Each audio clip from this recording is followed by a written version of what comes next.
నమస్కారం. జాతక సమస్యల పరిష్కార వేదిక గ్రహబలం కార్యక్రమానికి స్వాగతం.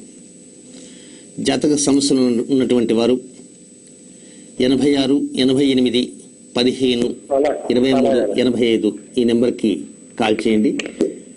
కాల్ చేసే ముందు మీ దగ్గరలో ఉన్నటువంటి సిస్టమ్కి దూరంగా వచ్చి మాత్రమే మాట్లాడటానికి ప్రయత్నం చేయండి. ఈ మధ్యకాలంలో కాల్ చేసిన వారు మరలా కాల్ చేయకండి దయచేసి. ఎందువల్లంటే చాలామంది ఎంగేజ్లోనే ఉండిపోతున్నారు. అందుచేత వారికి కూడా అవకాశాలు అంటూ ఇవ్వాలి. ఈనాటి కార్యక్రమంలో ఒక 3 పరిహారాలు తెలియజేయబోతున్నాను. ముందుగా ఒక కాలర్తో మాట్లాడి ఆ తర్వాత పరిహారాలకు వెళ్దాం. హలో. నమస్తే అండి. నమస్తే అండి. ఎక్కడి నుంచి మాట్లాడుతున్నారు? విజయవాడ నుంచి అండి. విజయవాడ నుంచి. మీ పేరేమిటండి? నా పేరు లీలారామ్ అండి. లీలారామ చెప్పండి, ఎవరి విషయం తెలుసుకుందామని. నా గురించేనండి. చెప్పండి లీలారామ గారు. డేట్ వచ్చి 27th జూలై 1978 అండి. టైం అండి? టైం నైట్ 2:10 అండి. అంటే ఎర్లీ అవర్స్ ఆఫ్ 28th? 28 అండి. సో ఏం వివరం తెలుసుకుందాం అనుకుంటున్నారండి? సార్ నాకు ఇప్పుడు ప్రెసెంట్ జాబ్ లేదండి. ఫైనాన్షియల్ గా చాలా ప్రాబ్లం గా ఉంది. ఓకే. అందరితోటి కొంచెం ఇబ్బందిగా ఉంది. మా మదర్ తో కూడా క్లాస్ వస్తున్నాయండి. అసలు ప్రాబ్లం గా ఉంది ఇంత. అంటే మొత్తం మీద గృహంలో కూడా అయినటువంటి వారితో కొంతవరకు ఇబ్బందులు అంటూ ఉన్నాయి. అంటే తల్లితో మిగిలినగా అమ్మగారే నాకు విరోధిగా తయారయ్యారండి. నేనేం చేసినా అవి నప్పట్లేదు. ఓకే. ప్రస్తుత రోజులలో మీకే కాదండి, అందరికీ కూడా అలాంటి పరిస్థితి ఎదురవుతుంది. కనుక వారందరూ కూడా ఇప్పుడు మీకు చెప్పబోయే పరిహారం కూడా వారు కూడా చేసుకుంటే కొంతవరకు మంచిది. కానీ ఒకటండి లీలారామ్ గారు, నేను ఒక్కసారి సబ్జెక్ట్ నుంచి డీవియేట్ అయ్యి మళ్ళా సబ్జెక్ట్లోకి వద్దాము. వీలైనంత వరకు మీరు ఫోన్ లైన్ పెట్టేసి సిస్టంలో చూడటానికి ప్రయత్నం చేయండి. ఈ రోజుల్లో అన్నలు, తమ్ముళ్ళు, అక్కలు, చెల్లెళ్ళు వీళ్ళ మధ్య ఉండేటువంటి ప్రేమ, అనురాగం అంతా కూడా గాలిలో పోతున్నది.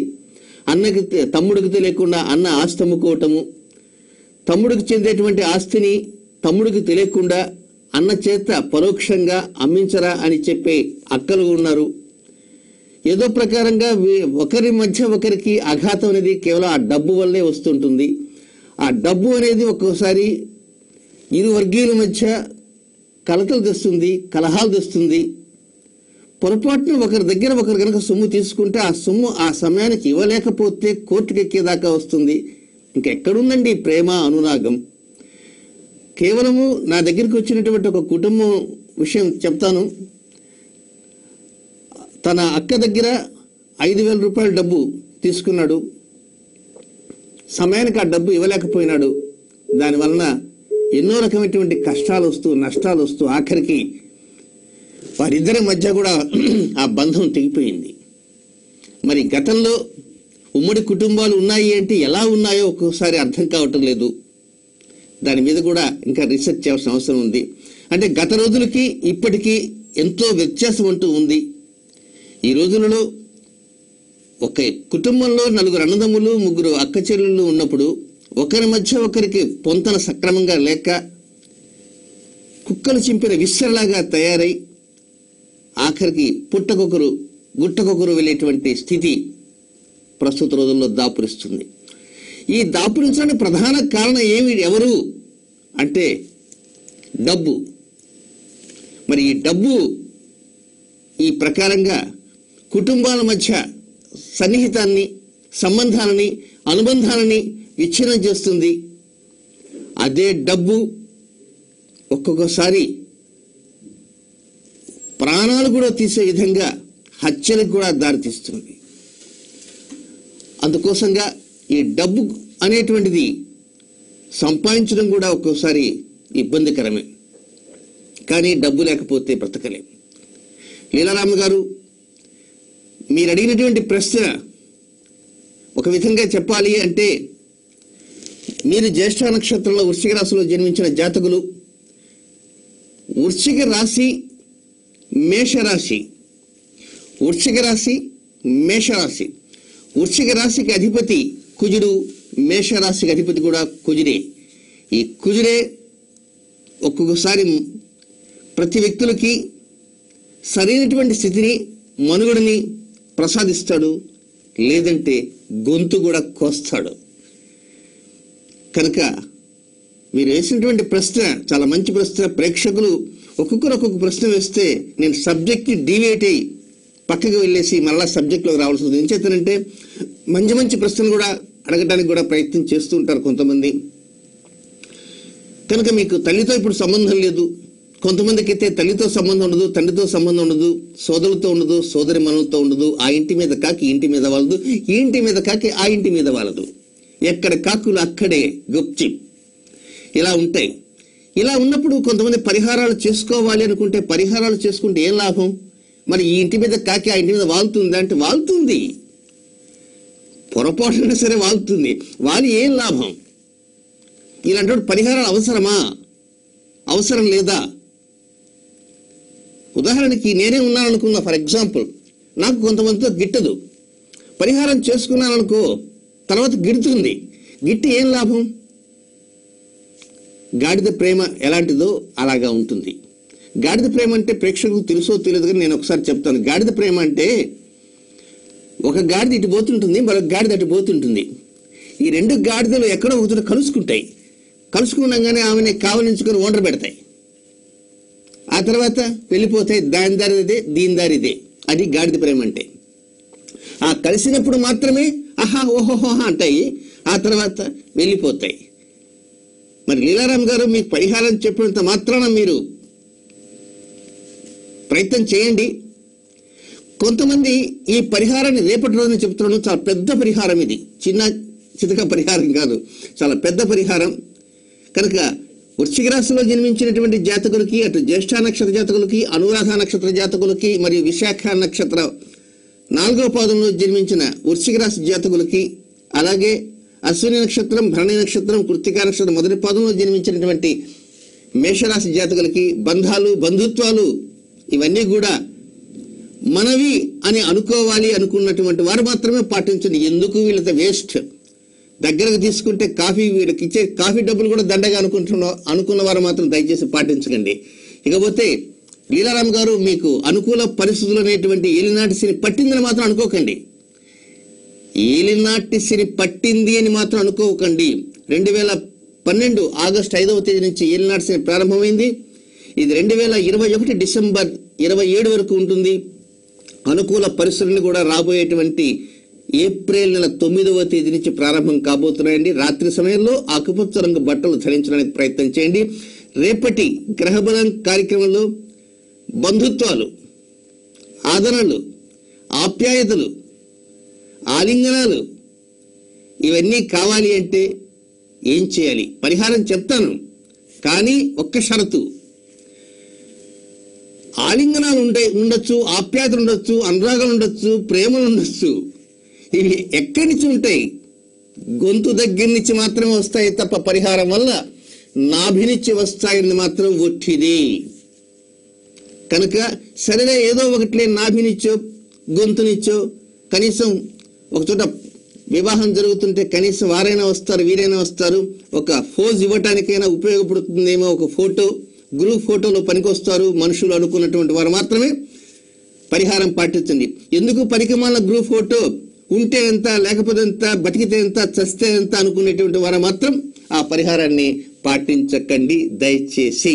ఇకపోతే ఇప్పుడు ఒక మంచి నిర్ణయాలతోటి నేను తెలియజేయబోతున్నాను. అదేమిటి అంటే, నిన్నటి రోజున కార్యక్రమంలో రావి చెట్టు సంగతి, రావి చెట్టు ఆకుల గురించి చెప్పుకుంటూ వచ్చాను.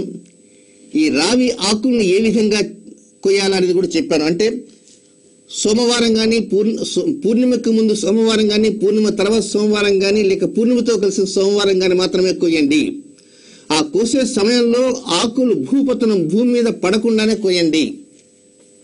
కావలసినవి 8 ఆకులే కనుక, కాకపోతే 8 ఆకులు ఎక్కువ కోసుకోండి. తీరా ఇంటికి వచ్చిన తర్వాత వాటికి ఎక్కడన్నా చిన్నపాటి తెగులు కానీ, లేకపోతే కొన్ని భూమి మీద పొరపాటున పట్టం కానీ జరుగుతుంది కనుక కొన్ని ఎక్కువ ఆకులు కోయటానికి ప్రయత్నం చేయండి. మరొక మిత్రుల కోసం, సన్నిహితుల కోసం, బంధువుల కోసం కూడా ఆకులు కోసుకోండి. ఇకపోతే ఈ ఆకుల్ని కోసేది కేవలం సోమవారం నాడే కోయండి. కోసిన తర్వాత వాటిని పుస్తకాల్లో పెట్టేసేయండి.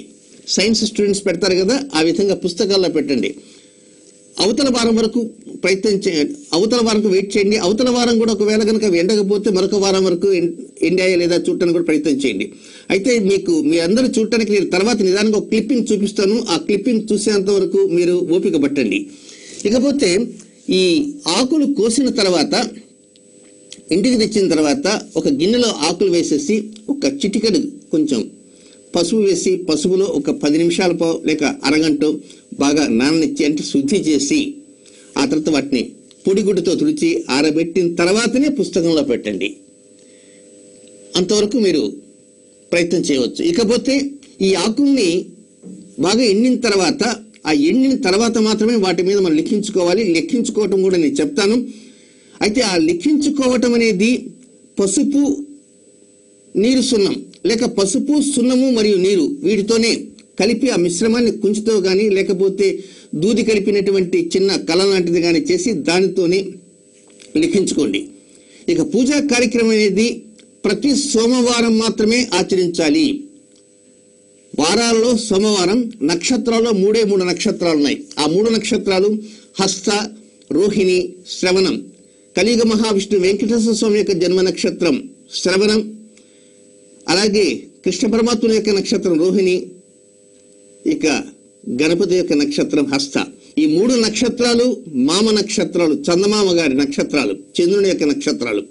కనుక వారం ఏదైనప్పటికీ హస్త నక్షత్రం, రోహిణి నక్షత్రం, శ్రవణ నక్షత్రాలనే పాటించండి. అయితే ఎప్పుడు పాటించాలి? ఉదయం 10 గంటల లోపల మాత్రమే పాటించండి. నక్షత్రం ఈ రోజు మధ్యాహ్నం, రేపు మధ్యాహ్నం దాకా ఉందనుకోండి, రేపు ఉదయం పాటించండి. అలాగే సోమవారం, ప్రతి సోమవారం ఉదయం 10 గంటల లోపల పాటించండి. దీనికి ప్రత్యేకంగా నివేదనలు అంటూ ఏమిటి అంటే, ఇంట్లో ఉండేటువంటి పంచదార కానీ లేక బెల్లం కానీ, మొత్తం దీనికి నామాలు 64 నామాలు, చతుషష్ఠి నామాలు. ఆ నామాల వివరం అంతా చెప్తాను. అయితే ఇక్కడ మీరు గమనించవలసింది ఏమిటంటే, మీరు ఈ ఆకుల మీద లిఖించుకున్న తర్వాత ఆకులన్నింటినీ మీ ఇంట్లో ఒక పీట కానీ, టేబుల్ కానీ లేకపోతే ఏదైనా చదరంగా ఉండేటువంటి దాని మీద శుద్ధి చేసి ఒక ముగ్గులాగా వేసుకోవాలా. ఆ ముగ్గు ఎలా వేసుకోవాలనేది నిన్నటి రోజు చెప్పా, ఈరోజు చూపిస్తానని. కనుక మా టెక్నికల్ స్టాఫ్ సిద్ధంగా ఉంటే అది ఒక్కసారి చూపించడానికి ప్రయత్నం చేస్తారు. మీరు అదంతా చూడండి. ఆ తర్వాత మిగిలిన భాగం నేను తెలియజేస్తాను. పూర్ణిమకు ముందు వచ్చే సోమవారం కానీ, లేక పూర్ణిమ తదుపరి వచ్చే సోమవారం కానీ, లేక పూర్ణిమే సోమవారం వస్తే ఆ రోజున రావి ఆకులను, అశ్వత్థ పత్రములను సేకరించండి. ఎన్ని ఆకులు కావాలి? 8 ఆకులు కావాలి. ఇప్పుడు రావి పత్రం ఎలా ఉందో ఒక్కసారి చిత్రంలో చూశారు కదా. ఇది మీరు చెట్టు నుంచి కోసేటువంటి రావి పత్రం. అయితే ఈ రావి పత్రాన్ని సోమవారం నాడు కోసాం కదా, అదే రోజున ఒక పుస్తకంలో పెట్టుకోండి. తిరిగి ఒక వారం తర్వాత చూడండి. ఒక వారం తర్వాత అంటే మళ్ళా వచ్చే సోమవారం మీరు చూశారనుకోండి, అప్పుడు ఆ పత్రం ఎలా తయారై ఉంటుంది అంటే ఎండిన ఆకులాగా ఉంటుంది. అంటే ఒకసారి చిత్రపటంలో మీరు చూస్తారు, అది ఎండిన ఆకులాగా తయారవుతుంది. ఇన్ కేస్ అది ఆ విధంగా తయారుగా కాలేదు అనుకోండి, మరొక సోమవారం వరకు అంటే మరొక వారం వరకు వెయిట్ చేయండి. సరే, ఈ విధంగా వెయిట్ చేశారు. ఇక ఈ ఆకులు మొత్తం 8 ఆకులు కదా, ఈ 8 ఆకుల పైన పసుపు మరియు సున్నం కొద్దిగా వాటర్ కలిపి ఆ మిశ్రమంతో 8 ఆకుల పైన అక్షరాలు రాయాలి. ఆ ఏ విధంగా అంటే 5 ఆకుల పైన శ్రీ డాష్ పెట్టి రా అని పెట్టండి. చిత్రంలో చూడండి, శ్రీ డాష్ పెట్టి రా. ఈ విధంగా 5 ఆకులు తయారు కావాలి. 5 పత్రాలు రాసుకోవాలి. ఆ తర్వాత మరొక 3 పత్రాల మీద శ్రీ డాష్ రా, రాకు దీర్ఘం. ఈ విధంగా మరో 3 ఆకులు అంటే మరో 3 పత్రాల పైన లిఖించుకోవాలి. దీనితో పసుపు మరియు సున్నం, స్వల్పంగా నీరు. ఈ విధంగా తయారైనటువంటివి ఆరబెట్టుకోండి. అది ఇంకా అక్కడి నుంచి పుస్తకంలో భద్రపరచాల్సిన అవసరం లేదు. జాగ్రత్తగా ఒక పళ్ళెంలో కానీ లేక ఇతర ఏదైనా పేపర్ మీద కానీ ఆరబెట్టుకొని అవి భూమి మీద పడకుండా జాగ్రత్త చేసుకోండి. చేసి భద్రంగా వాటిని ఒక డబ్బాలో కానీ లేక పాలిథిన్ కవర్లో కానీ ఉంచుకోండి. ఇక తర్వాత ఏ రోజైతే మనం పూజా కార్యక్రమం నిర్వహించుకుంటామో ఆ రోజు పూజా కార్యక్రమానికి తగిన విధంగా ఏర్పాటు చేసుకోవటానికే మీకు ఈ ప్రయత్నం చేసి చూపిస్తున్నాం. ఇక పూజ ఏ విధంగా చేస్తాము అంటే, మనం పూజా కార్యక్రమం చేసే రోజున ఈ వరి పిండితోటి అంటే ముగ్గులాగా 4 వైపులా ఒక చదరంలాగా ముగ్గు వేసుకోవాలి. ఈ చదరం ఎంత ఉండాలి అంటే మీ ఆకుల యొక్క స్థితిగతులను బట్టి వాటి యొక్క సైజును బట్టి మాత్రం ఉండాలి. ఆ సైజు ఎలా తెలుస్తుంటే ఇప్పుడు పూర్తిగా కార్యక్రమం అయిన తర్వాత మీకు ఒక అవగాహన వస్తుంది కనుక దాన్ని బట్టి ఆ చతురస్రం సైజును గీచుకోండి. ఈ చతురస్రంలో తూర్పు కనబడుతుంది, దక్షిణం ఉంది, పశ్చిమం ఉంది, ఉత్తరం ఉంది. ఇప్పుడు మీరు ఏం చేస్తారంటే మామూలుగా ఈ లలితా సహస్రనామ స్తోత్రంలో 313 నుంచి 320 దాకా మొత్తం 8 నామాలు ఉన్నాయి. అవేమిటంటే రమ, రాకేందు వదన, రతిరూప, రతిప్రియ, రక్షాకరి, రాక్షసగ్ని, రామ, రమణ లంపట అనే 8 నామాలు ఉన్నాయి.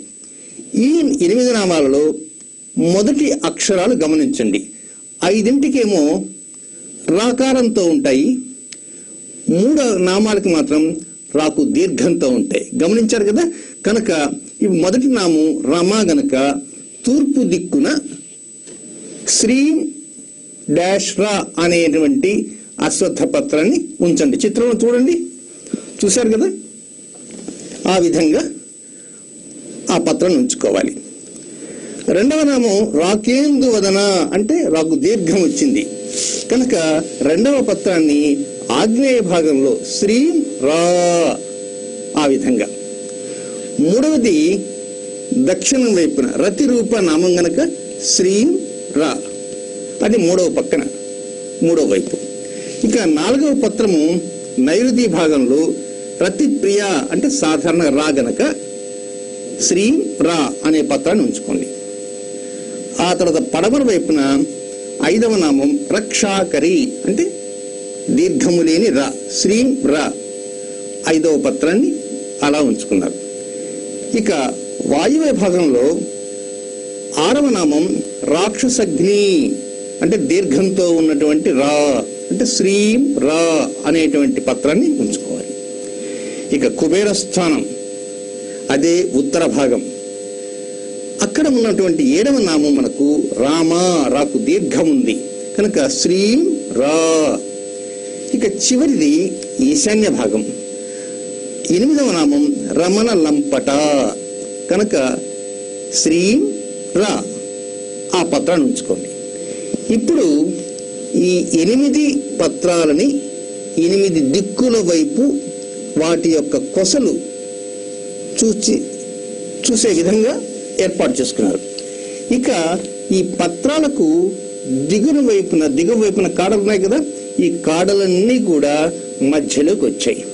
అయితే ఈ కాడలన్నీ కూడా మధ్యలోకి వచ్చిన ఒక కాడతో ఒక కాడ తగలకుండా ఏర్పాటు చేసుకోండి. ఈ కాడల మధ్య కొంత స్థలాన్ని గ్యాప్ వదులుకోవాలి. ఆ గ్యాప్ దేనికి అంటే ఒక మట్టి ప్రమిద గాని లేక ఇత్తడి దీపం కుంది గాని లేక మరొక జ్యోతి గాని ప్రజ్వలన చేయడానికి కోసంగా ఆ జ్యోతి ప్రజ్వలన చేసినప్పుడు ఆ ఆకు యొక్క కాడ ఆ జ్యోతి కిందకి వెళ్లకుండా ఉండేలా నలుచదరంగా ఉండేటువంటి ముగ్గుని మీరు వేసుకోవాలి. చూశారు కదా, దీనికోసంగా ఈ ప్రయత్నం. చూశారు కదా, ఈ ప్రకారంగా ఆకుల్ని అమర్చుకోవాలి. అయితే ఆ ఆకులు అనేటువంటివి మీరు పిండి ముగ్గుతో వేసుకున్నారు కదా, వరి పిండితోటి. ఆకు సగభాగం ఆ పిండికి సగభాగం నుంచి దిగువకు ఉండాలి, సగభాగం నుంచి ఎగువకు ఉండాలి. ఆ నిర్ణయం తీసుకోండి. ఇక నలుచుదరంగా గీచేటువంటి ముగ్గు యొక్క సైజు మీ దగ్గర ఉన్నటువంటి ఆకుల ప్రకారంగా చూసుకోవాలి. ఇక ఎలా చేయాలి, ఈ ప్రకారంగా చేసుకున్నాం. ఇక మధ్యలో ఏం పెట్టాలి అంటే, మధ్యలో ఒక మట్టి ప్రమిద, 2 ప్రమిదలు తీసుకోండి, ప్రమిదలో ప్రమిద ఉంచండి. దీపావళికి మనం ప్రమిదలు వాడతాం కదా, అలా ఆ విధంగా. కొత్త ప్రమిదే అక్కర్లే, పాత ప్రమిదలు మీ ఇంట్లో ఉంటాయి, ప్రమిదలో ప్రమిద ఉంచండి. దాంట్లో కొబ్బరి నూనె కానీ లేక నువ్వుల నూనె కానీ, కొబ్బరి నూనె లేక నువ్వుల నూనె 2 ఒత్తులు వెలిగిస్తారు. ఇకపోతే దీనికి ప్రత్యేకంగా పూజా విధానం ఎలా, ఒక 5 రూపీస్ కాయిన్ లేకపోతే 10 రూపీస్ కాయిన్, ఏదో ఒక కాయిన్ తీసుకోండి. ఏది లేకపోయినా ఒక పాతకాలం వెండి కాయినైనా సరే ఆ కాయిన్ దగ్గర పుచ్చుకోండి.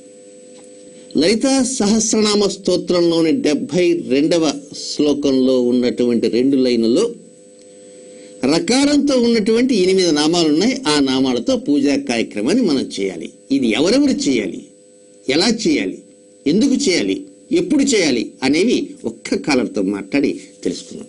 హలో. హలో గురుగారు, నమస్కారం. నమస్కారం. మీ పేరు చెప్పండి, ఎక్కడి నుంచి మాట్లాడుతున్నారు? నా పేరు జయప్రకాష్ అండి, విశాఖపట్నం నుంచి మాట్లాడుతున్నాను. జయప్రకాష్ గారు చెప్పండి. నా డేట్ ఆఫ్ బర్త్ వచ్చేసి అక్టోబర్ 1, 1991 అండి. ఓకే. ఉదయం 10:35 కండి. చెప్పండి జయప్రకాష్ గారు. సార్, నేను ముఖ్యంగా 2 సంవత్సరాల నుంచి చాలా బాధపడుతున్నాను సార్. ఏ విషయంలో? నా మైండ్ చాలా నెగిటివ్ గా ఆలోచిస్తుందండి. ఎప్పుడు కూడా పాజిటివ్ గా ఆలోచించిన ట్రై చేసినా ఆ కంట్రోల్ చేసుకోలేకపోతున్నాను. ఎక్కువ నెగిటివ్ ఆలోచనలు వస్తున్నాయి సార్. జయప్రకాష్ గారు, మీరు లైన్ లో ఉండండి, కొంచెం స్పష్టంగా మాట్లాడండి. అంటే నెగిటివ్ గా ఆలోచిస్తుంది అంటే, ఒక చాలా ముఖ్యమైనటువంటి ఒక ఆఫీసర్ ఎవరో ఉంటారు, మీకు తెలిసినటువంటి ఆఫీసర్ గారి దగ్గరికి ఎదురుగా వెళ్తారు. వారితో మాట్లాడే సమయంలో వారిని చావు దెబ్బ కొట్టాలని ఏమైనా అనిపిస్తుందా? అలా అని కాదండి, అంటే ఏదైనా సిచ్యువేషన్ చూసినప్పుడు అందులో నెగిటివ్ విషయాలను ఎక్కువగా గమనిస్తాను, పాజిటివ్ విషయాలు గమనిస్తాను. నెగిటివ్ లో నెగిటివ్, వెరీ గుడ్. తర్వాత ఆలోచనలో స్థిరత్వం లేదు సార్. ఓకే. అదే కెరీర్ ఎప్పుడు బాగుంటుంది అంటే ప్రతి విషయం కూడా వీలైనంత వరకు మంచి జరుగుతుంది అని అనుకోకుండా అక్కడ ఏదైనా చెడు జరుగుతుందేమో అనే ఉద్దేశంతో నెగటివ్ థింకింగ్ అంటూ ఉంటుంది. అవును సార్. అంతే కదా? రైట్. అవును సార్. ఇంకా మీరు ప్రత్యేకంగా రాత్రి సమయాలలో నిద్రించే సమయాల్లో తరచుగా మేల్కొంటుంటారా? మీరు నైట్ టైం పీస్ఫుల్ గా నిద్రపోతారా?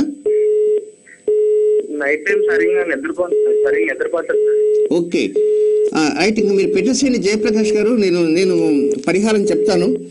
ఇక మీరు ఆరుద్ర నక్షత్రంలో మిథున రాశిలో జన్మించిన జాతకులు, మరి మీలాగా కూడా చాలా మంది ఒక పని కోసం లేక ఒక ముఖ్యమైనటువంటి కార్యం కోసం బయలుదేరటంలో కీడించి మేలించాలి అంటారు కొంతమంది. కీడించి మేలించాలి అని, ఆ కీడించి మేలించడం అనేది ఎలాగా ఉంటుందో ఇక్కడ మేలించబోతే కీడవుతుందేమో అని భయపడుతుంటారు. కనుక ఇది పరిహారం నేను రేపు లేదు ఎల్లుండి కార్యక్రమంలో చెప్తాను. మీలాగా చాలా మంది ప్రస్తుతం ఆరుద్ర నక్షత్రంలో జన్మించిన మీకు మంచి అనుకూల పరిస్థితులన్నీ జయప్రకాష్ గారు రాబోయే 2014వ సంవత్సరం మే నెల 21వ తేదీ నుంచి రాబోతున్నాయి. ఎరుపు రంగు బట్టలు అసలు ధరించకండి, వాటిని దూరంగా ఉంచడానికే ప్రయత్నం చేయండి. బుధవారం రాత్రి సమయాల్లో మాత్రమే ఆకుపచ్చ రంగు బట్టలు ధరిస్తూ ఉండండి. రేపు లేదు ఎల్లుండి గ్రహబలం లైవ్ షో చూడండి. ఏదైనా సరే ఒక కార్యక్రమానికి పోవాలనుకుంటే పాజిటివ్ కంటే కూడా నెగిటివ్ థింకింగ్ ఎక్కువగా ఉంటూ అసలు పని మీద ఆసక్తి వెళ్ళిపోతూ రాత్రి సమయాల్లో నిద్ర పట్టకుండా ఉండేటువంటి వారందరికీ ఈ పరిహారం ఉపయోగపడుతుంది. రేపు లేదు ఎల్లుండి గ్రహబలం లైవ్ షోలో తెలియజేస్తాను. ఇకపోతే ఇక్కడ ఈ లలితా సహస్రనామ స్తోత్రంలో 72వ శ్లోకం ఏదైతే ఉందో ఆ శ్లోకాన్ని మీ అందరికీ తెలుసు. రమా రాకేందు వదన రతిరూప రతిప్రియ రక్షాకరి రాక్షసగ్ని రామ రమణ లంపట. దీంట్లో ఉండే నామాలు 8 నామాలు. 8 నామాలు రకారంతో ప్రారంభం అవుతాయి. అందులో రాతో ప్రారంభమయ్యేవి 5 నామాలు, రాకు దీర్ఘంతో ప్రారంభమయ్యేవి 3 నామాలు. గనక ఆ 8 నామాలకి 8 రావి ఆకులు అశ్వత్థ పత్రాల మీద లిఖించుకున్నాం. అంతవరకు ఓకే. ఇప్పుడు ఎలా చేయాలి అంటే అప్పులు ఉన్నాయి, ఎన్నో రకమైనటువంటి మార్గాల ద్వారా ప్రయత్నిస్తున్నాం, అప్పులు తీరటంలే, ఏనుగులు పెట్టుకున్నాం, డబ్బు వస్తున్నది, కానీ వచ్చిన డబ్బు నిలబడటం లేదు. అలాగే మంగళవారం తోరణాలు కట్టుకుంటున్నాం, నాగవల్లి పత్రాలు, డబ్బు వస్తున్నది, కానీ వచ్చిన డబ్బు మనకు అవసరమైన డబ్బు కంటే కూడా తక్కువ. అంటే దీని ప్రకారంగా లక్ష్మీదేవి యొక్క పూర్తి అనుగ్రహానికి మనం నోచుకోవాలి. అలాంటి వారందరూ కూడా పాటించండి. నెక్స్ట్, వ్యాపారం చేస్తుంటారు. మొన్న కాలం అడిగింది, అన్నీ ఉన్నాయండి, సమయానికి వర్కర్స్ రారు, వర్కర్స్ ఉండి ఒకటి ఉంటే ఒకటి ఉండదు. కనుక ఇవన్నీ ఉన్నాయి కదా అనుకున్న టైంకి కుంభవృష్టి కురుస్తుంది, సరుకు బయటకు పోవడానికి ఇబ్బంది, దీనివల్లనే నష్టాలు వస్తూ ఉంటాయి, ఆర్థిక ఇబ్బందులు వస్తూ ఉంటాయి, మనసంతా తలడిల్లిపోతుంది. అలాంటి వారందరూ కూడా ఈ పరిహారాన్ని పాటించండి. ఇక వచ్చేటువంటి జీతం తక్కువ, అయ్యేటువంటి ఖర్చు ఎక్కువ. కనుక జీతంతో పాటు గీతం ఏదన్నా ఉందనుకుంటే చుట్టూ మీడియా కళ్ళు, ఎక్కడి నుంచి ఏ కన్ను పసిగట్టి నిఘా వేస్తుందో ఇబ్బంది. ఒక గీతం వద్దు అనుకున్నా ఇచ్చే పొరపాటుగా ఏదో ప్రకారంగా ఇదిగోండి డబ్బు ఉంచుకోండి, మీ కష్టం ఎందుకండి అని రహస్యంగా ఇచ్చేవాళ్ళు ఉన్నప్పటికీ కూడా తీసుకోవాలంటే భయపడేవారు ఎందరో ఉంటారు. నిజమే మరి. కనుక డబ్బు ఉంటే ఒక బాధ, డబ్బు లేకపోతే బాధ, డబ్బు ఉన్నా లేకపోయినా బాధ తప్పదు. అందుచేతనే లలితా సహస్రనామ స్తోత్రం మొత్తం మీద మహాలక్ష్మి మంత్రాన్ని 313 నుంచి 320 వరకు ఉన్నటువంటి 8 నామాల్లో నిక్షిప్తమై ఉన్నది. ఆ నామాల్లో ఉన్నటువంటి ఆ మంత్ర ప్రభావాన్ని మనం చిన్నపాటి యంత్రంలాగా రాగిరేఖ అనుకోకండి. ఇప్పుడు మీరు చూసిందే మీరు తయారు చేసుకునే ఒక యంత్రము, ఆ విధంగా చేసుకోండి. మీ గృహంలో 4 5 ఉన్నారనుకోండి, ఎవరో ఒకరు చేయండి. మేము 4 చేస్తామంటారు, లక్షణంగా 4 చేయండి, తప్పు కదా. ఇవి ఒకసారి తయారైనటువంటి ఆకులు ఎన్నిసార్లైనా ఉపయోగించుకోవచ్చు. అయితే శ్రీం డాష్ రా అని ఉన్న 5 ఆకుల్ని ఒక కవర్లో భద్రపరచుకోండి, శ్రీం డాష్ రా అనే ఆకుల్ని మరొక కవర్లో భద్రపరచుకోండి. ఎందుకు అంటే పలుమార్లు ఉపయోగిస్తారు గనక అక్షరాలు చెరిగిపోతాయి గనక అది రానా గుర్తు లేక ఇబ్బంది పడతారన్న ఉద్దేశమే తప్ప మరొకటి కాదు. ఇక ఒక్కొక్క నామాన్ని 8 సార్లు చదవాలి. 8 8 64 చతుషష్ఠి పర్యాయాలు. అది ఎలా చదవాలి? ఇప్పుడు తూర్పు అని ఉంది కదా, మీరు తూర్పు వైపే కూర్చుంటారు. చక్కగా టేబుల్ మీద కూర్చోండి, టేబుల్ మీద పెట్టి నిలబడండి, లేక టేబుల్ మీద ఉంచి కూర్చొని వారు కుర్చీ వేసుకుని కూర్చోండి. సంకల్పం చెప్పుకోండి.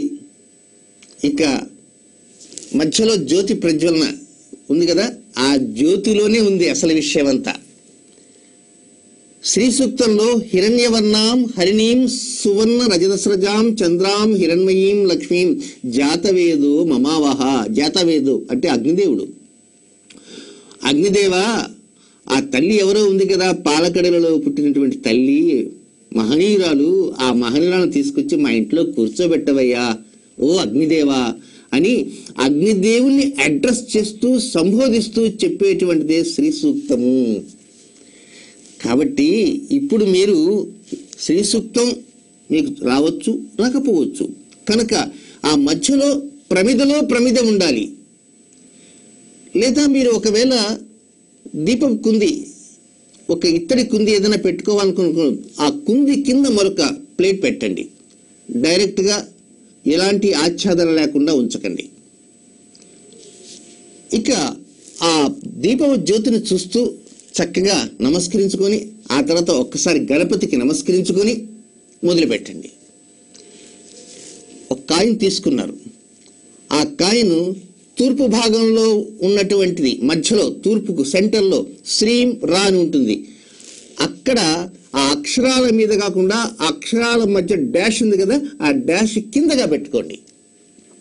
కాయిన్ పెట్టుకొని చక్కగా నమస్కరించుకుంది, దేనికి కాయిన్కి నమస్కరించుకొని జ్యోతి వైపు అలా చూడండి, కిందకి చూసి మొదటి నామం రమ. ఇక్కడ ఓం శ్రీం రమాయై నమః. ఓం శ్రీం రమాయై నమః. ఓం శ్రీం రమాయై నమః. ఓం శ్రీం రమాయై నమః.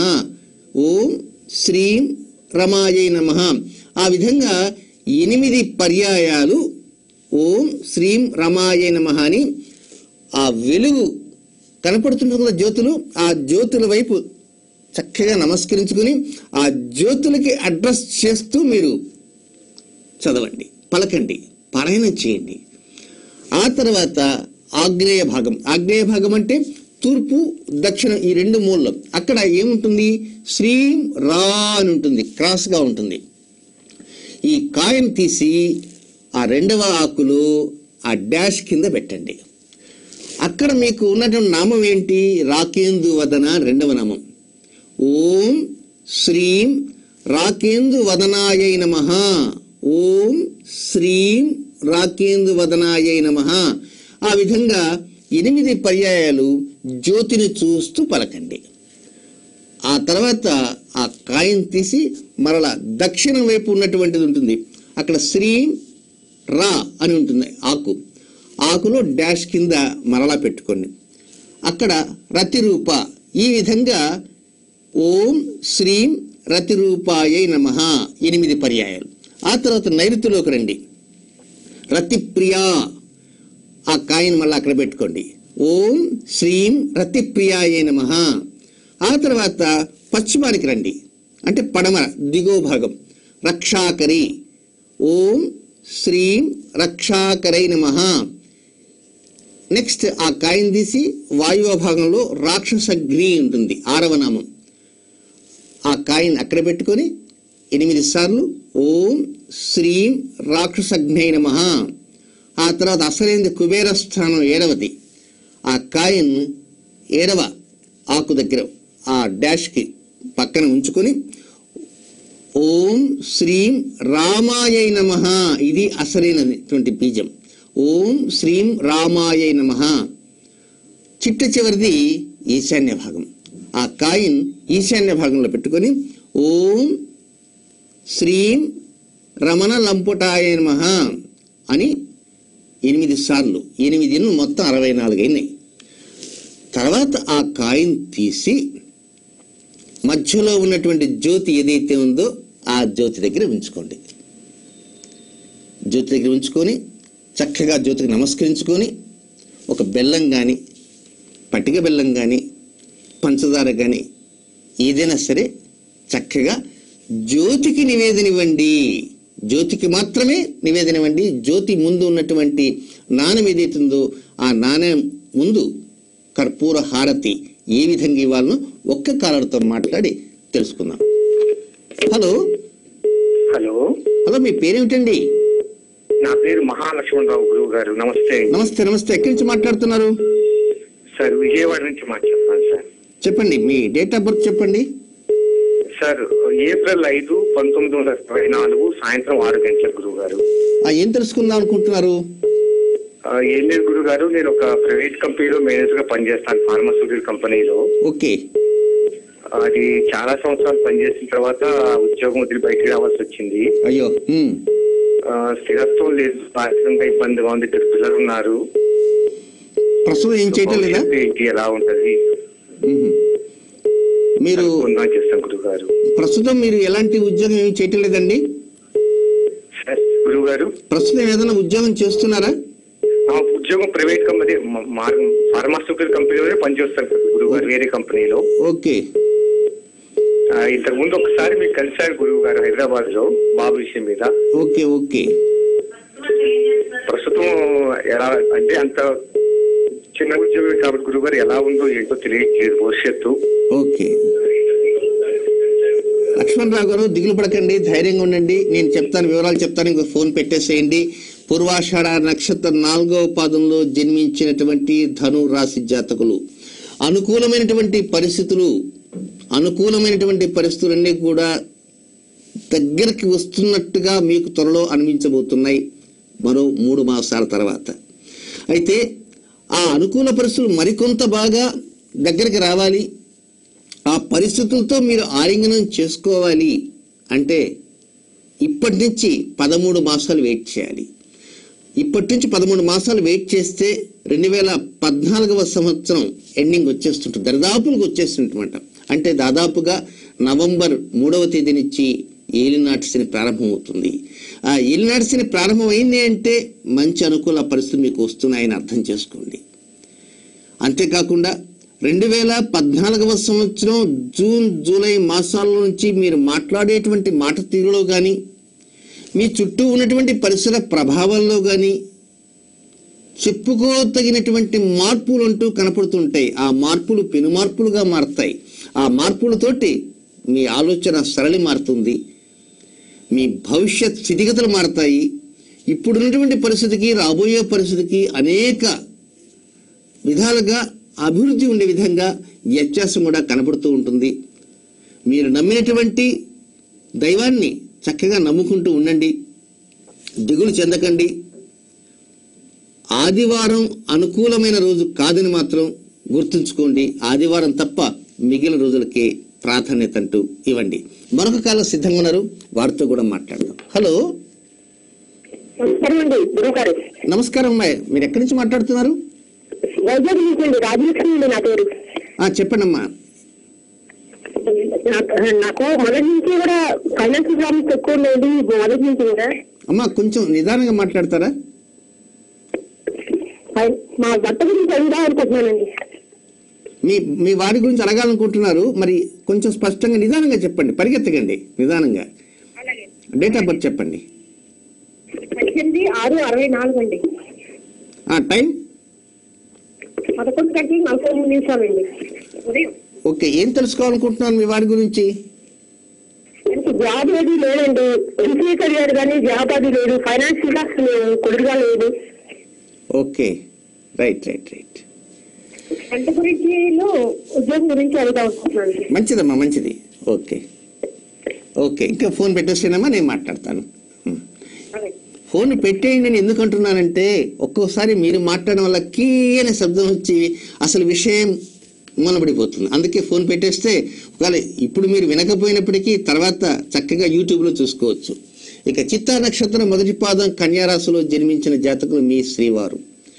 ఇప్పటిదాకా మనం చెప్పుకుంటున్నా, తల్లి కనుక బాగా అనుగ్రహిస్తే మన ఇంటిల్లపాది కూడా ఎలాంటి సమస్యలు లేకుండా ఉండే అవకాశాలని ఉంటాయని లలితా సహస్రనామ స్తోత్రంలో 72వ శ్లోకంలో ఉన్నటువంటి 8 నామాల గురించినటువంటి వివరణంతా కూడా రావి పత్రాలతో పూజా విధానం చేసే సమయంలోనే చేస్తూ ఉన్నారు. అఫ్ కోర్స్ మీరు చేయటం అనేది పక్కన పెడదాం, కానీ ఇక్కడ విషయం ఏంటంటే అమ్మా, శ్రీవారి జాతకంలో చిన్నపాటి లోపాలు అంటూ ఉన్నాయి. ఆ లోపాల కారణంగానే ఎక్కడ వేసిన గొంగలి అక్కడ ఉండదు, అది ఏదో నడుస్తూ ఉంటుంది గొంగలి. మనం సహజంగా చెప్పుకుంటాం ఎక్కడ వేసిన గొంగలి అక్కడే ఉందని. కానీ ఏదైనా సరే మంచి అనుకూల పరిస్థితులు రావటానికి మీ శ్రీవారిలో కొన్ని మార్పులు ఉంటూ అవసరము. ఆ మార్పులు ఏ రోజుల్లో తీసుకోవాలి? మార్పులు రావాలి అంటే ఏం తీసుకోవాలి? మీ ఆలోచనలు లేదా కొన్ని నిర్ణయాలు నూతనంగా తీసుకోవాలి. ఆ నిర్ణయాలు కానీ ఆలోచన చేస్తేనే కదా తన నిర్ణయం వచ్చేది. ఒక విషయం మీద ఆలోచిస్తే ఓహో ఇలా చేస్తే బాగుంటుందేమో అనే నిర్ణయము అనేటువంటి ఆలోచన నిర్ణయం రూపంలో వస్తుంది, ఆలోచన రూపంలో. కనుక ఆలోచనని ఏదైతే ఆలోచిస్తారో దాన్ని ఒక ప్రత్యేకమైన రోజున ఆచరణలో పెట్టని ప్రయత్నించాలి. ఇంతకీ ప్రతి నెలలో వచ్చేటువంటి పూర్ణిమకి ముందు శుక్రవారం, పూర్ణిమ తర్వాత బుధవారం, పూర్ణిమకి ముందు వచ్చేటువంటి శుక్రవారం, పూర్ణిమ తర్వాత వచ్చే బుధవారం, ఈ 2 రోజులు మాత్రమే తీసుకోండి అమ్మా. మీ శ్రీవారికి అనుకూలమైన రోజులు. ఆ 2 రోజుల్లో ఉదయ సమయంలో, అంటే పూర్ణిమతో కనుక శుక్రవారం కానీ పూర్ణిమతో బుధవారం వస్తే వదిలేసేసేయండి. పూర్ణిమ ముందు వచ్చేటువంటి శుక్రవారం, పూర్ణిమ తదుపరి వచ్చేటువంటి బుధవారం, ఆ 2 రోజుల్లో సూర్యోదయం తర్వాత అంటే 6:30, 7 ఆ సమయంలో 24 నిమిషాల పాటు ఎవరితో కూడా మాట్లాడకుండా ఒక చిటికెడు పసుపు చేతిలో వేసుకొని ఒక చిటికెడు పసుపు చేతిలో వేసుకొని దానిపైన అరచేయి, ఒక చెయ్యి ఇక్కడ వేస్తారు, అలా ఉంచి తూర్పు తిరిగే అక్కర్లే, అన్ని దిక్కులు చూస్తూ అటు ఇటు తిరుగుతూ 24 మినిట్స్ మౌనం పాటించమండి. ఆ తర్వాత 24 నిమిషాల తర్వాత ఈ పసుపుని నీటిలో వేయమండి. లేదా ఒక చిన్న పాత్ర తీసుకొని పాత్రలో నీటిలో ఈ చేయి కడుక్కొని ఆ పాత్రలో కడిగిన నీటిని తులసి చెట్టుకు వేయండి. అంతే. ఆ 24 నిమిషాల్లో మౌనం పాటిస్తారు కదా, ఆ మౌనం పాటించే సమయంలో ఆలోచన చేయండి. ఏం ఆలోచన? భవిష్యత్తు ఏమిటి, అంధకారం లేకుండా బాగా వెలుగు రావాలా, డబ్బు రావాలా, అన్నీ రావాలా, అప్పులు లేకుండా ఉండాలా, మంచి ఇల్లు కట్టుకోవాలా, పెద్ద వాహనం కొనాలా, బంధువులంతా కూడా ఆప్యాయంగా పలకరించాలా. రేపు చెప్పబోయే పరిహారం మాత్రం ఇది కాదండి, బంధువులంతా ఆప్యాయంగా పలకరించాలని వారికి మాత్రమే తెలియజేస్తున్న పరిహారం. ఈ విధంగా నిర్ణయం తీసుకుంటూ ఉన్నామని చెప్పండి. మంచి అనుకూల పరిస్థితులు అతి త్వరలో వస్తాయి. శనివారం మాత్రం అనుకూలమైన రోజు కాదని మాత్రం గుర్తుంచుకోండి. ఇక ఇప్పుడు చెప్పిన పరిహారానికి కర్పూర హారతి ఇచ్చే సమయంలో చాలా జాగ్రత్తగా ఇవ్వండి. ఎందుచేతనంటే దీపం మధ్యలో ఉంటుంది, ధూపం అగరబత్తి వెలిగించే తిప్పే సమయంలో అవి ఎండిన ఆకుల మీద పడి మేము తీసుకున్న ఆకులుకి రంధ్రాలు పడ్డాయండి. నా దగ్గర అసిస్టెంట్స్ ఉండరు, భయపడి వెళ్ళిపోతున్నారు. ఎవరైనా ఒక అసిస్టెంట్ పెడితే 4 రోజులు పని చేయగానే వెళ్ళిపోతారు. దేనికి తెలుసా? ఈ దెబ్బ ఎక్కువైపోతుంది. మేము ఫలానా చేసామండి, చిన్న ధూపం పడిందండి అని. ఒకరు ఇద్దరు ముగ్గురికి అయితే సమాధానం చెప్పగలరు, కానీ ఉదయం సాయం దాకా 10,000 మంది చేస్తుంటే చెవులు చిల్లు పడిపోయి వెళ్ళిపోతారు. అందువల్ల దయచేసి ఫోన్లు మాత్రం చేయకండి, ధూపాన్ని వెలిగించకండి, ధూపం వద్దు. దీపం ఎలా ఉంటుంది? ఇక హారతి, కర్పూర హారతి. హారతి ఎక్కడ ఇస్తారు అంటే అక్కడ ఇవ్వకండి కర్పూర హారతి. మీ పూజా మందిరంలో లక్ష్మీదేవి ఉంటుంది కదా, అక్కడ మాత్రమే కర్పూర హారతి ఇవ్వండి. ఇక్కడ మాత్రం ఎలాంటి హారతులు ఇవ్వకండి. ఆ తర్వాత ఈ మధ్యలో ఉన్న జ్యోతి కొండెక్కుతుంది కనుక ఆ పూర్తయిన తర్వాత భద్రంగా రా అనేటువంటి ఆకుల్ని ఒకవైపు, రా అనేటువంటి ఆకుల్ని ఒకవైపు ఉంచుకోండి, ప్యాక్ చేసుకోండి. ఆ తర్వాత మరొక సోమవారం ఇదే ప్రకారంగా చేస్తూ ఉండండి. ఆకులు పూర్తిగా దెబ్బతిన్నాయి, కనపడకుండా పోయినాయి అనుకున్నటువంటి సమయంలో బుధవారం ఏ రోజైతే వారి నక్షత్రం ఏదైనా సరే బుధవారం నాడు మాత్రమే నీటిలో నిమజ్జనం చేయండి. ఆ తర్వాత మరలా కొత్త ఆకులతో మరలా స్వాగతించండి. ఈ పరిహారాన్ని ప్రతి ఒక్కరూ కూడా పాటించడానికి ప్రయత్నం చేస్తూ ఉండండి. ఇది మొదటి పరిహారం ఈరోజు చెప్తానది. ఇక నిన్న అప్పారావు గారు అనుకుంటాను, వారు కాల్ చేశారు. వారి అబ్బాయి పుబ్బా నక్షత్రం అని కొంత యాక్టివ్నెస్ తక్కువగా ఉందని చెప్పారు. ఆ యాక్టివ్నెస్ అనేటువంటిది 20 సంవత్సరాల వయసు వచ్చే వరకు, అంటే టీనేజ్ దాటే వరకు, 15, 16, 17, 18, 19, 20 20వ సంవత్సరం వయసు వచ్చే వరకు యాక్టివ్గా ఉండలేనటువంటి వారు. యాక్టివ్ అంటే ఇక్కడ 2 అర్థాలు ఉన్నాయి. కొంతమంది అసలు పూర్తిగా చబల స్థితిలో ఉంటారు, అలాంటి వారికి మాత్రం కానే కాదు. మనం చెప్పే మాటలు వింటూ తమ పనులు తాము చేసుకుంటూ వృత్తి ఉద్యోగాదుల్లో ఉన్నటువంటి వ్యక్తులు ఎవరైతే ఉంటారో, వృత్తిలో వెళ్ళాలని, ఉద్యోగం చేయాలనే సంకల్పంతో కూడా చిన్న వయసు నుంచే ఉంటూ ఉంటారు. అలాంటి వారందరికి కూడా ఈ పరిహారం వర్తిస్తుంది. ఒక కాలర్తో, ఇది లాస్ట్ కాల్, ఆ లాస్ట్ కాల్తో మాట్లాడి నేను పరిహారం కొనసాగిస్తాను. హలో, నమస్కారం అండి గురుగారు. నమస్కారం. మీ పేరేంటమ్మా? నా పేరు చాముండేశ్వర్ అండి. చాముండేశ్వర్ గారు ఎక్కడి నుంచి మాట్లాడుతున్నారు? హైదరాబాద్ నుండి అండి. చెప్పండి, ఎవరి వివరాలు తెలుసుకుందామండి? 3/1/62 అండి, పొద్దున 3:20. ఎవరిదమ్మా డేట్ ఆఫ్ బర్త్? నాదేనండి. చాముండేశ్వర్ గారు ఏం తెలుసుకోవాలనుకుంటున్నారు? ఏమండి, నాకండి ఎప్పుడు ఆరోగ్యం బాగుండదండి. అయ్యో, డాక్టర్ లేరమ్మా? నుండి ఇంతే అండి, పెద్ద జబ్బులని ఏం కాదు, కాలు నొప్పులు, చేతుల నొప్పులు, లేవలేను, పని చేసుకునే అండి. ఇలా ఏది లేదనుకోండి, మనసు అస్సలు బాగుండదండి. అమ్మా, డాక్టర్ దగ్గరికి వెళ్ళారా? వెళ్ళానండి. ఏం చెప్పారు? ఏం లేదండి, ఏదో మాత్రలు ఇస్తారు, 1 వీక్ బాగుంటాను, మళ్ళీ సేమ్ అండి. పన్ను నొప్పి అని, తలనొప్పి అని, కాళ్ళు లాగటం అని, నడుము నొప్పి అని, ఏది చెప్పలేనండి పరిస్థితి. ఎందుకు లాగుతుంటాయట కాళ్ళు చేతులు ఇవన్నీ? ఏమండి? ఈ కాళ్ళు చేతులు లాగటం కానీ పన్ను నొప్పని వీటికి డాక్టర్లు ఏం చెప్పలేదమ్మా? ఏం లేదండి అసలు అంటారు. ఏమి లేదంటారు? ఏం లేదు. ఎట్లా చేద్దాం తల్లి?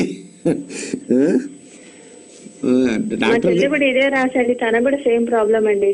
ఏమ్మా? మా చెల్లాయి కూడా ఇదే రాసండి, ఆమె కూడా సేమ్ ప్రాబ్లం అండి. ఇంతకీ మీరు ఏ రాశి చూసుకుని? వృశ్చిక రాశి అండి. వృశ్చిక రాశి, విశాఖ 4 పాదం వృశ్చిక రాశి. అవునండి. అయితే అమ్మా,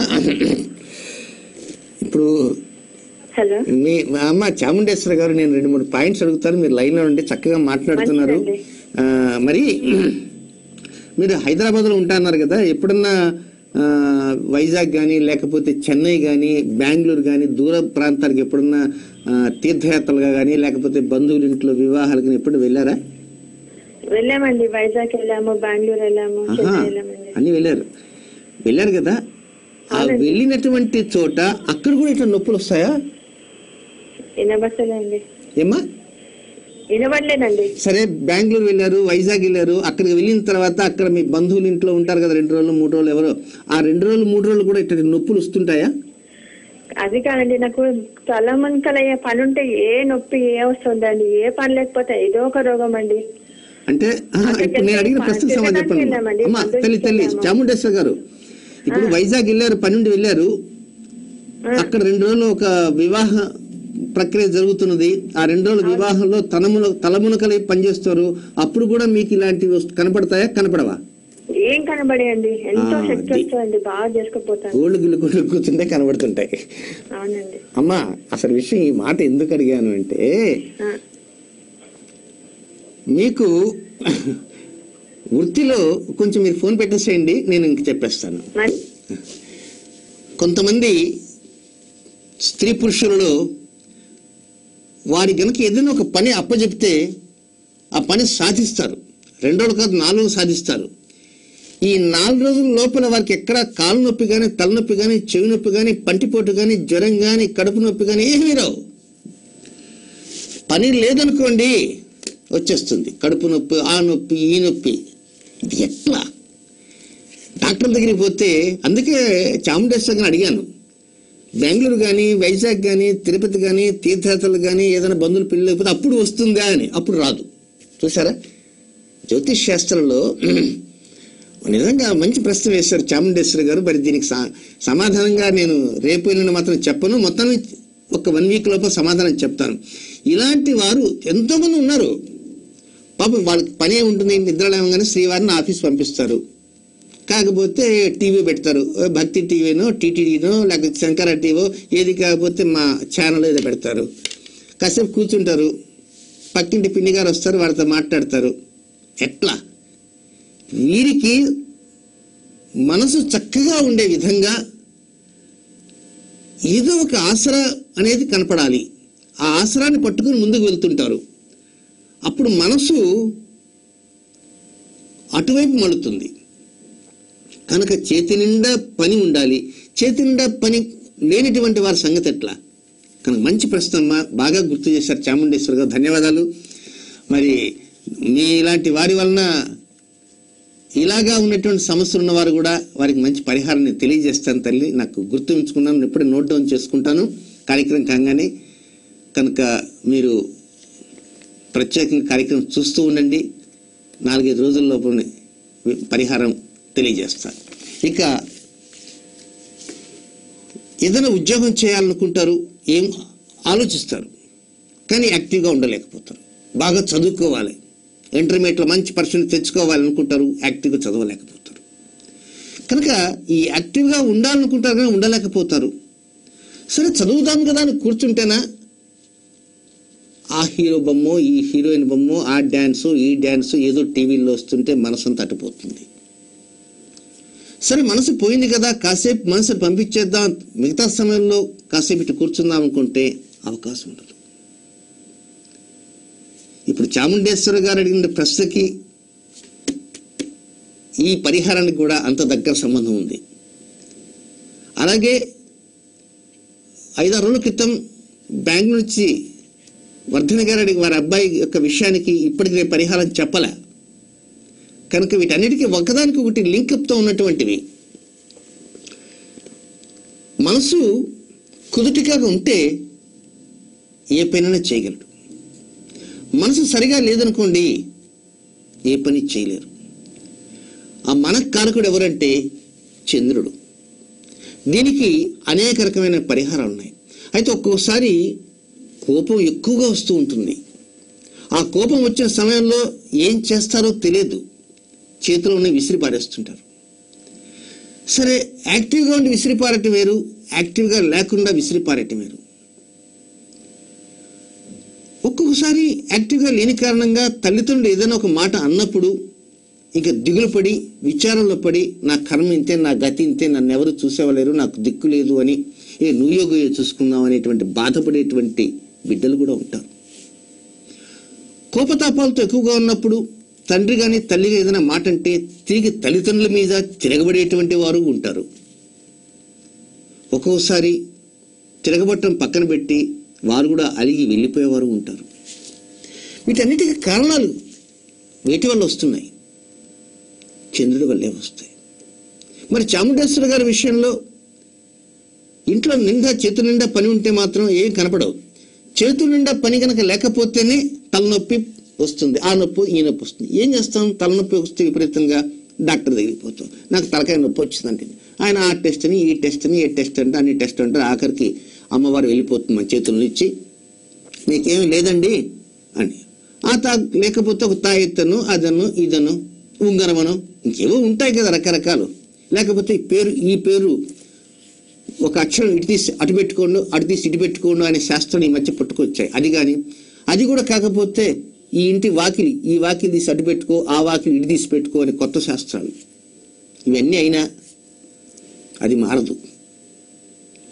కనుక యాక్టివ్గా ఉండటానికి కోసంగా ప్రయత్నించాలి. కనుక పరిహారం తెలియజేస్తున్నాను, నోట్ డౌన్ చేసుకోండి. అయితే ఈ పరిహారాన్ని నిన్నటి రోజు నక్షత్రాలు చెప్పాను, ఒకవేళ గుర్తు ఉన్నా లేకపోయినా మరలా కూడా తెలియజేస్తాను. చంద్రుడు తెల్లటి రంగులో ఉంటాడు. చంద్రుడు తెల్లటి రంగులో ఉంటాడు. తెల్ల రంగులో ఉండేటువంటి పిండి ఏమిటి? గోధుమ పిండి ఉంది, మైదా పిండి ఉంది, వరి పిండి ఉంది. ఇవన్నీ తెల్లగా ఉంటాయి. కానీ ఈ తెల్లగా ఉండేటువంటి పిండిలో వరి పిండి మాత్రమే తీసుకుంటాము. వరి పిండి ఎలా తీసుకుంటాము అంటే, ఎవరైతే మీ ఇంట్లో మీ అబ్బాయి కొంచెం డల్గా ఉన్నాడు అని అనుకున్నప్పుడు మీరు ఏం చేస్తారంటే, రోహిణి నక్షత్రం ఏ రోజైతే వస్తుందో ఆ రోజు వారం ఏదైనా సరే, రోహిణి నక్షత్రం వచ్చిన రోజున బియ్యాన్ని ఒక 100 గ్రామ్స్ చాలు. అది కూడా ఎక్కువే, కానీ ఒక 100 గ్రామ్స్ బియ్యం చాలు. ఆ బియ్యాన్ని ఒక చిన్న గుడ్డలో, అది ఏ రంగు గుడ్డైనా సరే, ఆ గుడ్డలో కట్టి గాలి ఆడకుండా, గాలి జ్వరబడకుండా 1-2 కాగితాలు కట్టి ఒక పాలిథిన్ దాంట్లో పెట్టేసేయండి. ఇది రోహిణి నక్షత్రం వచ్చిన రోజున బియ్యాన్ని ఆ విధంగా చేయండి.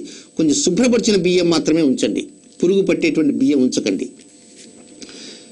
రోహిణి నక్షత్రం ఎప్పుడైతే వస్తుందో ఆ రోజున, ఆ తర్వాత రోహిణి నక్షత్రంతో వరుసగా నక్షత్రాలు, రోహిణి తర్వాత మృగశిర, ఆరుద్ర, పునర్వసు, పుష్యమి, అశ్లేష, మఘ, పుబ్బ, ఉత్తర, హస్త, చిత్త, స్వాతి నక్షత్రం వస్తుంది, 9వ నక్షత్రం. ఆ 9వ నక్షత్రం ఆఫ్టర్ 9 days ఇది తీయండి. తీసి వాటిని ఏం చేస్తారంటే, ఒక స్టీల్ గిన్నె కానీ లేక ప్లాస్టిక్ కానీ ఏదైనా ఒక దాంట్లో పోసి దాని నిండా నీళ్లు పోయండి, అంటే నానబెట్టండి. స్వాతి నక్షత్రం వెళ్ళిపోయేంత వరకు నీటిలోనే ఉంటాయి. ఏంటి? బియ్యం. ఇక స్వాతి నక్షత్రం తర్వాత నక్షత్రం ఏంటి? విశాఖ నక్షత్రం వస్తుంది. విశాఖ నక్షత్రం రాగానే ఈ బియ్యాన్ని ఏం చేస్తారంటే నీటి నుంచి తీసి చక్కగా ఆరబెడతారు. విశాఖ నక్షత్రం 4వ పాదం వచ్చే సమయానికి చంద్రుడు నీచ స్థితిలోకి వెళ్ళిపోతాడు, అంటే వృశ్చిక రాశిలోకి వెళ్ళిపోతాడు. అంటే విశాఖ నక్షత్ర ప్రారంభంలో చక్కగా ఆరబెట్టేసుకోండి, విశాఖ అంతా ఆడతాయి. అనురాధ నక్షత్రం వచ్చిన రోజున వీటిని తిరగలి కానీ లేకపోతే మిక్సీ కానీ ఏదైనా సరే పిండి పట్టించండి. ఇక్కడ ఒక్కటి గమనించండి, చంద్రుడు రోహిణి నక్షత్రం సమయంలో మూట కట్టాం, స్వాతి నక్షత్ర సమయంలో నీటిలో నానబెట్టాం, విశాఖ నక్షత్రంలో ఆరబెట్టాం, అనురాధ నక్షత్రంలో పిండి చేశాం. ఆ పిండి మీరు సిద్ధం చేసుకోండి, అది మీకు అవసరం.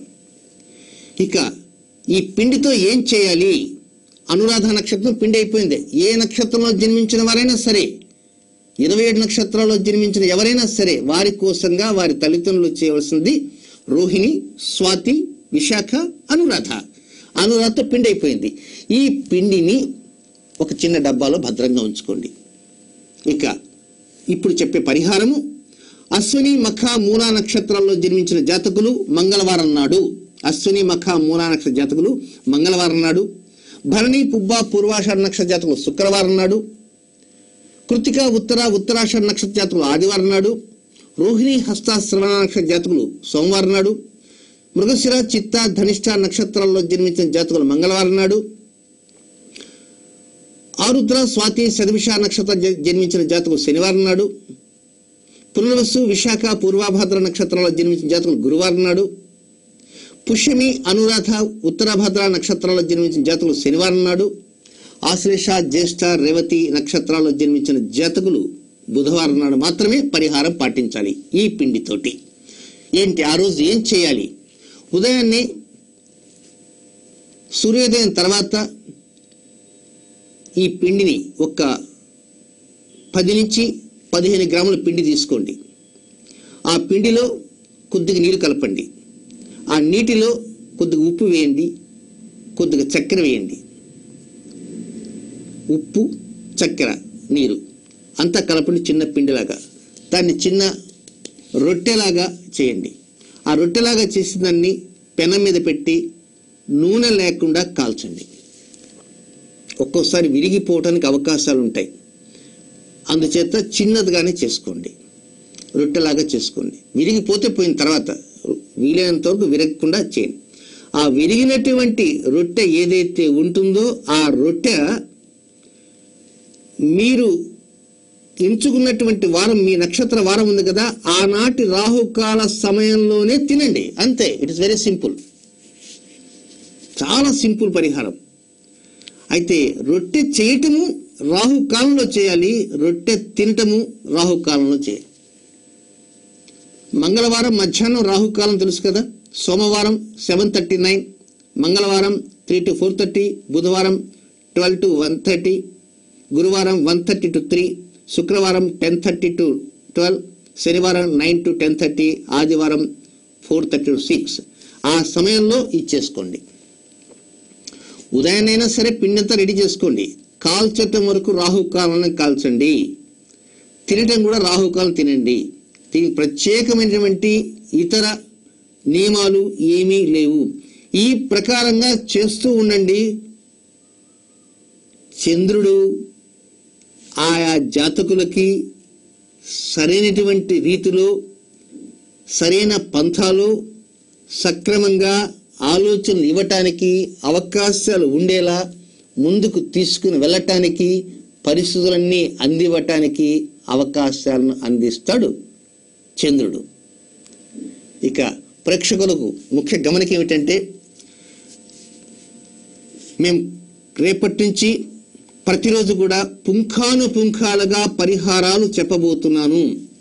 ఈ పరిహారం లలితా సహస్రనామ స్తోత్రం మనకు అందించినటువంటి అద్భుతమైన పరిహారాలతో పాటు సౌందర్య లహరిలో ఆదిశంకర భగవత్పాదుల వారు ఇచ్చినటువంటి అనేక యంత్ర సంబంధమైనటువంటి పరిహారాలు కూడా తెలియజేస్తున్నాను. ప్రేక్షకులు సంధించేటువంటి ప్రశ్నలలో భాగంగా ఒక్కొక్కసారి ఆ సమయానికి ఈ పరిహారాలు కూడా నేను తెలియజేస్తాను. కనుక పరిహారాలు మీరు వినటానికే ప్రయత్నం చేయండి. ప్రత్యేకంగా కార్యక్రమంలో కొంత భాగం అంటూ కాలర్స్ కోసం కేటాయించుకోవటం మంచిది. ఎందుచేతనంటే ఒక్కోసారి మీకు కొన్ని ఇబ్బందులు ఉంటాయి, మాకు కొన్ని ఇబ్బందులు ఉంటాయి. ఈ సమయం నుంచి ఆ సమయం దాకా కాల్ చేయండి. ఆ కాల్ చేసే సమయంలోనే చకచక ప్రశ్నలు పరంపర అయిపోతుంది. కనుక పరిహారాల కోసం కొంత సమయం, ప్రశ్నల కోసం కొంత సమయము ఉత్తరాల కోసం మరికొంత సమయం కేటాయిద్దాం. ఇప్పుడు ఒక ముఖ్యమైన ఉత్తరాలు ఉన్నాయి, ఆ ఉత్తరాలు తీసుకుందాం. బద్వేల్ నుంచి రాధాలక్ష్మి గారు రాస్తున్నటువంటి ఉత్తరం. ఇక బీటెక్, వారి అబ్బాయి బీటెక్ పూర్తయిపోయింది, మొదటి ఉద్యోగం వచ్చింది, రెండవ ఉద్యోగం వచ్చింది, మూడవ ఉద్యోగం వచ్చింది, 3 ఉద్యోగాలు మానేశాడు. ప్రస్తుతం ఉద్యోగమే వద్దంటున్నాడు, వివాహం వద్దంటున్నాడు, జీవితం మీద విరక్తి కలిగింది, ఏం చేయాలనో తోచడం లేదు. ఒక అమ్మాయిని ప్రేమించాడన్నాడు, ఆ అమ్మాయి మొదట ప్రేమించి తర్వాత వద్దన్నది. ఇక మా అబ్బాయి స్థితిగతులు ఎలా ఉంటాయి అని బద్వేల్ నుంచి వచ్చిన ఉత్తరం. ఇక వివరాలకు వెళ్దాం. అమ్మా, ఈ జాతకునికి ప్రతి పూర్ణిమ రోజున నలుపు రంగు బట్టలు ధరించి ఏర్పాటు చేయండి. పూర్ణిమ తిథి ప్రారంభం అయితే అయ్యప్ప స్వామి గుడికి వెళ్ళేవారు నలుపు రంగు బట్టలు ఎట్టా ధరిస్తారో ఆ విధంగా పూర్ణిమ గడియ మధ్యాహ్నం 11:21 పూర్ణిమ ప్రారంభమైందంటే 11:20కి డ్రెస్ చేసుకోండి. పూర్ణిమ పూర్తయ్యేంత వరకు నలుపు రంగు బట్టలు ధరిస్తూ ఉంటే అనుకూల పరిస్థితులన్నీ వచ్చేస్తాయి. ఇక కోటేశ్వరరావు గారు విజయవాడ నుంచి రాస్తున్న ఉత్తరం. వారి అమ్మాయి రేవతి నక్షత్రం 4వ పాదంలో మీన రాశిలో జన్మించిన జాతకం. ఇక మా అమ్మాయి యొక్క జన్మ లగ్నం వచ్చేసి కుంభలగ్నము. 5వ స్థానంలో అంటే మిథున రాశిలో కుజుడు ఉన్నాడు. కుజదోషం ఉందని అందరూ పండితులు చెబుతున్నారు. ఇంతకీ పూర్తిగా అసలు కుజదోషం ఉన్నదా లేదా అనేటువంటి అంశాలతో ఉత్తరం. కోటేశ్వరరావు గారు, జన్మ లగ్నం నుంచి 5వ స్థానంలో కుజుడుంటే కుజ దోషం ఉండదు. అన్నిటికంటే ముఖ్యంగా గతంలో కూడా చెప్పాను, చెప్పబోతున్నాను కూడా. 4, 6, 4, 7, 8, 12 స్థానంలో కుజుడు ఉండటం కుజ దోషం కాదు, కుజుడు పరోక్షంగా మనకు అనుకూలించేటువంటి వాడిని కూడా తెలుసుకోండి జ్యోతిష్ శాస్త్రరీత్యా. ఇంతవరకు కుజదోషం కుజదోషం కుజదోషం అని చెప్పి కుజదోషం చుట్టూ తిరుగుతుంటారు. అసలు రేవతి నక్షత్రంలో మీన రాశిలో జన్మించిన వారికి కుజదోషం వర్తించదు. కనుక మీ అమ్మాయికి కుజదోషం లేనిలేదు, ధైర్యంగా ఉండండి. కుజదోషాన్ని గురించేటువంటి ప్రస్థానంలోకి అడుగు పెట్టకండి.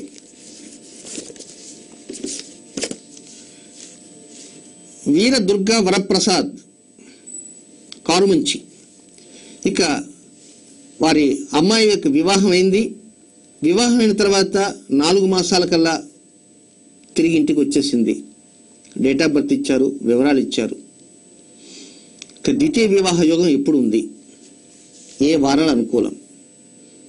అయ్యా వరప్రసాద్ గారు, మీరు ద్వితీయ వివాహానికి తొందరపడకండి. ప్రస్తుతం అమ్మాయి వయసు 23 సంవత్సరాలే. వయసు తక్కువైనా ఎక్కువైనా ఈ జాతకురాలకి ద్వితీయ వివాహంలో తొందరపడకుండా ఒక 6-7 మాసాలు వెయిట్ చేయండి. 6-7 మాసాలు అంటే ఎంతకాలం? 2014వ సంవత్సరం ఆగస్టు నెల తర్వాతనే ఏర్పాట్ల కోసంగా ప్రయత్నం చేయండి. అంతవరకు మాత్రం వెయిట్ చేయండి. ఇకపోతే శుక్రవారం, శనివారం ఈ 2 వారాల్లో మాత్రం రాత్రి సమయాల్లో పెరుగు కానీ లేక మజ్జిగ కానీ ఇలాంటివేమీ భుజించకుండా మిగిలిన పదార్థాలు చక్కగా భుజించే ఏర్పాటు చేయండి. ఇక విజయవాడ నుంచి రాసిన ఉత్తరం. ఇది కె నాగసింధు, డాక్టర్ ఆఫ్ వెంకోబ్రావ్. ఇక ఉద్యోగ విషయంలో ఎన్నో రకమైనటువంటి ప్రయత్నాలు చేసినప్పటికీ ఉద్యోగం రాలేదు. ఆ తర్వాత ఉద్యోగం కోసంగా దాదాపు 4 లక్షల రూపాయలు ఇవ్వటం కూడా జరిగింది. ఆ ఇచ్చిన వారు కూడా మోసం చేశారు. ఇప్పుడు ఉద్యోగం కంటే ఇచ్చిన డబ్బు ఏమన్నా తిరిగి వస్తుందా? ఇది ఒక విశేషమైన ప్రశ్న. నాగసింధు గారు, ఇక్కడ జాతకరీత్యా ఉన్న స్థితిగతుల కంటే కూడా మీరు ప్రస్తుతం 4 లక్షల రూపాయలు కానీ ఏదైనా సొమ్ము తిరిగి వస్తే ఏదో ఖర్చుకు ఉంటుంది అని చిట్ట చివరిలో ఆ ఖర్చుతో వివాహం జరగాల అనే ఉద్దేశంతోనే రాశారు. కనుక మీ ఫోన్ నెంబర్ కూడా ఇచ్చారు. మీకు ప్రత్యేకంగా మీ నాన్నగారు ఫోన్ నెంబర్ అది, వారికి చెప్తాను, ఫోన్ చేసి ఆ వివరాలు కూడా తెలియజేస్తాను. ఇక విజయవాడ నుంచి మరొక ఉత్తరం, లక్ష్మీదేవి గారు రాస్తున్న ఉత్తరం. గ్రహబలం కార్యక్రమంలో కొన్ని ప్రోగ్రామ్స్ చూడటానికి కొన్ని ఇబ్బందికరంగా అనిపిస్తుంది. ఆ సమయానికి మా దగ్గర ఉన్న సిస్టంలో బఫరింగ్ వస్తుంది. వీలైనంత వరకు మీ ప్రోగ్రామ్ అయిన రోజు కాకుండా రెండవ రోజుగా ఒక్కోసారి యూట్యూబ్లో పెడుతున్నారు. దయచేసి ప్రోగ్రామ్ అయిన తర్వాతనే యూట్యూబ్లో పెట్టడానికే ప్రయత్నం చేయండి. అమ్మ లక్ష్మీదేవి గారు, కొన్ని సార్లు మాత్రం మేము రెండవ రోజు పెడుతున్నాం. కొన్ని సాంకేతిక కారణాల వలన అంతమించి ఏం లేదు. కనుక వీలైనంత వరకు కూడా ప్రోగ్రామ్ అయిన తర్వాతనే దాన్ని యూట్యూబ్లో ఉంచడానికే ప్రయత్నం చేస్తూ ఉన్నాం. రేపటి రోజున మంచి పరిహారాల కోసం మరలా సిద్ధంగా ఉండండి. ఇది ఈనాటి గ్రహబలం లైవ్ షో. తిరిగి రేపటి గ్రహబలం లైవ్ షోలో కలుసుకుందాం. ఆ గ్రహబలం లైవ్ షోలో బంధాలు, అనుబంధాలు, లీలారాం గారు అడిగిన ప్రశ్న, ప్రేమలు, పలకరింపులు, ఎలాంటి పరిహారం పాటించాలో రేపు తెలియజేస్తాను. కానీ ఒక్క షరతు అండి, ఈ పరిహారం పాటించేంత మాత్రాన సక్సెస్ రేట్ ఉంటుంది, నేను కాదను. కానీ అది గుడ్డిలో మెల్ల. ఉదాహరణకి అలాంటి స్థితి నాకే వచ్చిందనుకోండి, నేను పాటించను. నేను మాత్రం పాటించను. పరిహారం చెప్తున్నా. ఈ పరిహారం మీరు పాటించరు అని బ్లంట్గా చెప్తున్నాడు, మేమెందుకు పాటించాలి మీరు అనుకోవచ్చు. ఏమో గ్రూప్ ఫోటోకైనా ఉపయోగపడుతుంది కదా. అది ఒక చీకట్లో ఒక చిన్న చిరుదివ్వె. కనుక ఆ చిరుదివ్వె కూడా లేనటువంటి వారు ఉంటారు, ఆ చిరుదివ్వె చాలు సంతోషించేవారు ఉంటారు. మా నాన్నగారు చిట్ట చివర పోయే సమయంలో ఆయన ప్రాణం పోతూ ఒక మాట్లాడు, ఆ పెళ్లికి అందరూ కలుసుకోవాలన్నారు, కనుక వారి జ్ఞాపకార్థంగా ఈ ఫోటో ఉంటుందండి అనుకునేవారు ఉంటారు. నాభినిచ్చి ఉండాలి కానీ ప్రేమ ఇక్కడి నుంచి మాట్లాడేటువంటి వారిని నేను నమ్మను. ఆహాహా ఓహోహో అని ఆప్యాయంగా ఖర్చుకుని ఉంటారు. దొంగలు కేవలం డబ్బే వారి మధ్య ఆఘాతాన్ని తెస్తుంది. నిజమైన ప్రేమ అయితే డబ్బుతో ఉండదు. నేను వీటి మీద బాగా స్టడీ చేశాను, కొన్ని అనుభవించాను కూడా. అందుచేతనే ఇంత లోతుగా చెప్తున్నాను. కనుక ఆప్యాయతలు, పలకరింపులు, పులకింతలు ఇవన్నీ కొంతమందికి, అందరికీ కాదు. అవి కావాలని ఆనందించేవాడు ఉంటారు, అవి వద్దు అని దూషించేవారు ఉంటారు. సరే, ఏదేమైనా రేపటి గ్రహబలం లైవ్ షోలో ఆ పరిహారం చాలా పెద్ద పరిహారం. ఆ పెద్ద పరిహారం కోసంగా చూడండి, అదే లలితా సహస్రనామ స్తోత్రంలోనే ఉంది, దానికి సంబంధించినటువంటిది. అది రేపు తెలియజేస్తాను. రేపటి గ్రహబలంలో తప్పక చూడండి. నమస్కారం.